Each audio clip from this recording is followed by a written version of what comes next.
एक समय की बात है, एक विद्या आश्रम में एक बौद्ध गुरु रहते थे, जहाँ पर उनके बहुत सारे बौद्ध शिष्य थे। उन्हीं में से एक 17 वर्षीय शिष्य था, जो मात्र 7 वर्ष की आयु में ही इस विद्या आश्रम में प्रवेश कर चुका था। वह सुबह जल्दी उठता था, पूजा पाठ करता था और अपना जो भी दिनचर्या थी वह पूर्ण करता था। वह शिक्षा में भी अच्छा था और शास्त्र विद्या दोनों में निपुण था। उन सब शिष्यों को एक लकड़ी का गट्ठर रोजाना नदी के पास से लेकर आना था। वह शिष्य जो रोजाना अकेले जाता था, एक दिन अन्य 2 शिष्यों के आग्रह करने पर उनके साथ चला गया। वह अपना लकड़ी का गट्ठर बनाता रहता था, लेकिन जो अन्य 2 शिष्य थे वह नदी के पास एक पेड़ था, उसके पीछे छिपकर बैठ जाते थे। वह उनको देखता, लेकिन वह अपना काम नहीं छोड़ता था। वह लकड़ी का गट्ठर बनाता और वापस आश्रम की ओर लौट चलता। दूसरे दिन भी ऐसा ही हुआ, फिर तीसरे दिन ही ऐसा ही हुआ था। वहाँ अन्य शिष्य गए और वहाँ पर छिपकर बैठ गए, लेकिन जब वो रास्ते से आश्रम की ओर लौट रहे थे, तब उसने पूछ लिया कि तुम वहाँ पर रोजाना छिपकर क्या देखते हो। तब वह अन्य 2 शिष्य हंसने लगे और बोले कि कल तुम भी चले आना, बहुत मजा आएगा। अगले दिन वह शिष्य अन्य 2 शिष्यों के साथ लकड़ी का गट्ठर बनाने के लिए नदी के पास चला जाता है। तब वह 2 अन्य शिष्य उसको नदी के पास पेड़ के पीछे छुपाकर बैठ जाते हैं और तभी वहां से नदी के दूसरे किनारे से कुछ स्त्रियां स्नान करने के लिए आई हुई होती हैं और वह अपने आधे वस्त्र उतारकर नदी में स्नान करने लगती हैं। यह सब देखकर यह शिष्य बोलता है कि यह छुपकर देखना पाप है और हमें यह सब नहीं देखना चाहिए, मैं आश्रम जा रहा हूँ। तभी वह 2 अन्य शिष्य बोलते हैं कि नहीं, थोड़ी देर रुक जा, हम सब साथ में चल जाते हैं। थोड़ी देर बाद में उन सबको देखने के बाद में वह आश्रम की ओर लौट चलते हैं। ऐसा ही अगले दिन हुआ, फिर दूसरे दिन हुआ। ऐसे ही चलता गया और वह शिष्य उनके साथ चला जाता और वह सब देखने लगता है। ऐसे ही चलता रहा और फिर इस शिष्य का अन्य चीज़ों की ओर ध्यान कम होकर इसकी ओर आकर्षण बढ़ता गया। वह रोजाना लकड़ी लेने जाता और उन दोनों अन्य शिष्य के साथ वहाँ जाकर नदी के किनारे बैठ जाता और वह सब देखने लगता। धीरे धीरे ऐसा होता गया और एक दिन वह शिष्य बोले कि हम सुबह भी चलते हैं। तब वह उन शिष्यों के साथ सुबह और शाम दोनों टाइम जाने लगा। सुबह एक बार जब वह शिष्य उनके साथ पहली बार गया, तब उनका जो वो खाना परोसती थी उनको महिला, वह भी उस नदी के किनारे पर आई और वस्त्र उतार कर स्नान करने लगी। तभी वह शिष्य बोलता है कि नहीं, ये हमें नहीं देखना चाहिए, ये हमें खाना परोसती हैं और ये हमारे दाई माँ की तरह है। लेकिन वह शिष्य थोड़ी देर रोककर इन सबको दिखाते हैं। फिर दूसरे दिन भी ऐसा हुआ, तीसरे दिन भी ऐसा हुआ। इन सब से उस शिष्य का जो पढ़ाई की ओर ध्यान था वह हटने लगा और शास्त्र विद्या से भी ध्यान हटने लगा।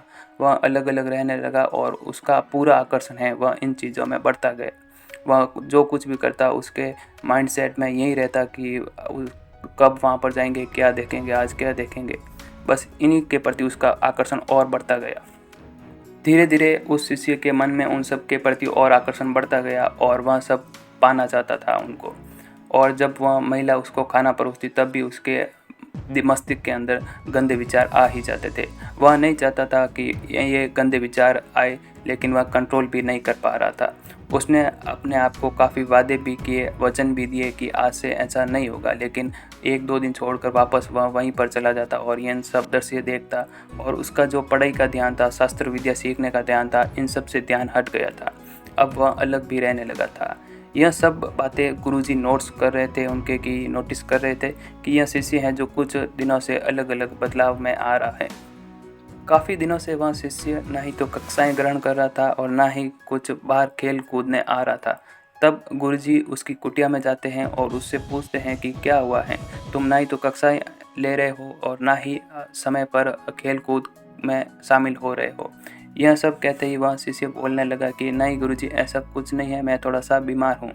तब वह शिष्य थोड़ा सा घबराया हुआ था और गुरुजी वहीं पर बैठ जाते हैं और उसको अच्छे से पूछने लगते हैं कि क्या हुआ है। तब वह शिष्य बोलता है नहीं गुरुजी, ऐसा कुछ नहीं हुआ है। लेकिन गुरुजी को पता चल जाता है कि कुछ न कोई अलग बात है।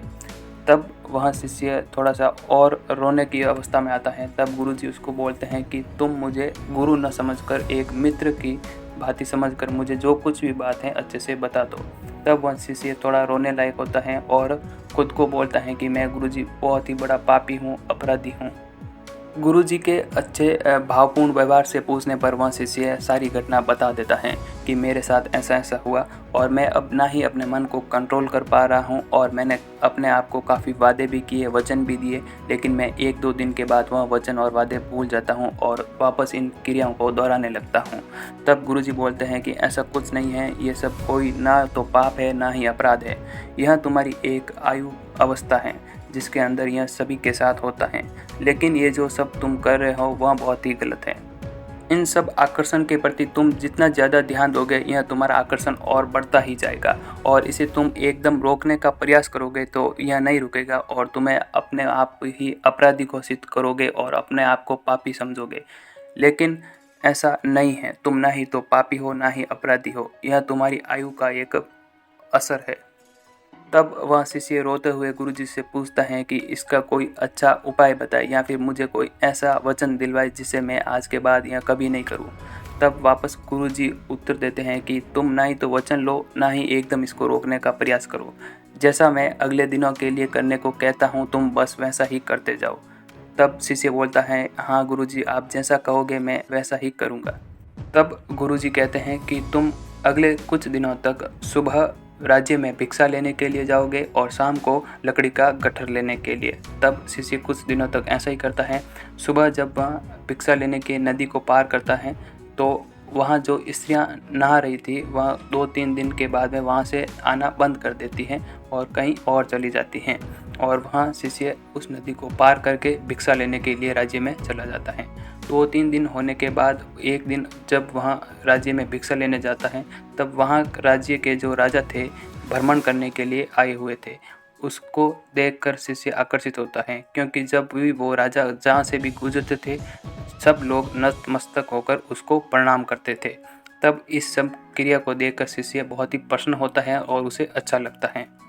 लेकिन जब शाम को शिष्य लकड़ी लेने जाता था तब वह नदी के पास पेड़ के पीछे छुपकर उन स्त्रियों को नहाते हुए देखता था। यह बात गुरुजी को पता थी कि वह ऐसा करेगा, लेकिन ऐसा ही कुछ दिनों तक चलता रहा।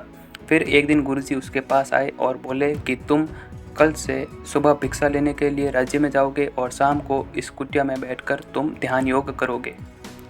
गुरुजी के कहने पर वह शिष्य ऐसा ही करता है, सुबह भिक्षा लेने जाता है और शाम को ध्यान योग करने बैठ जाता है।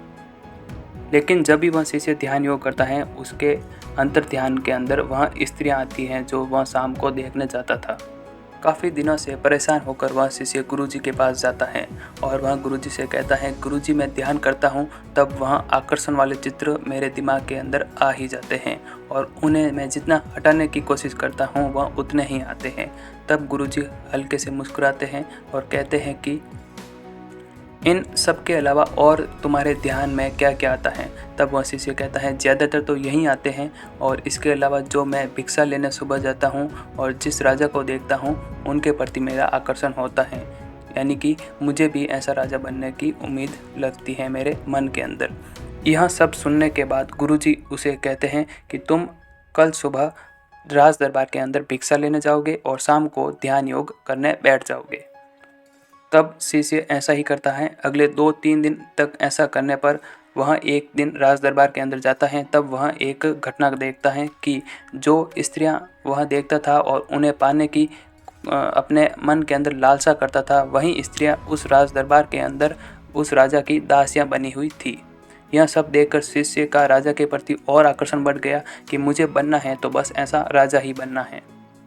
यह सब देखकर वह शिष्य सोचता है कि जिस स्त्रियों के प्रति मेरा इतना आकर्षण है वह कुछ भी नहीं है, वह स्त्रियां सिर्फ राजा के दरबार में दासियां बनी हुई हैं।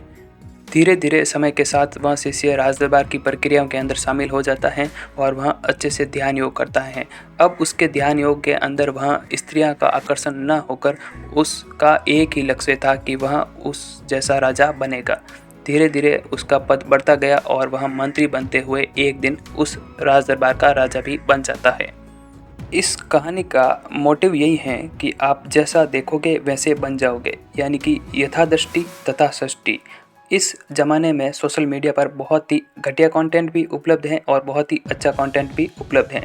यह आपके ऊपर डिपेंड करता है कि आप कौन सा कंटेंट देखते हैं और कैसे आप बनते हैं। तो दोस्तों ऐसा ही अच्छा कंटेंट देखने के लिए हमारे चैनल को सब्सक्राइब करें और बेल आइकन जरूर दबावें ताकि आने वाले वीडियोस का नोटिफिकेशन आपको मिल सके। Thanks for watching.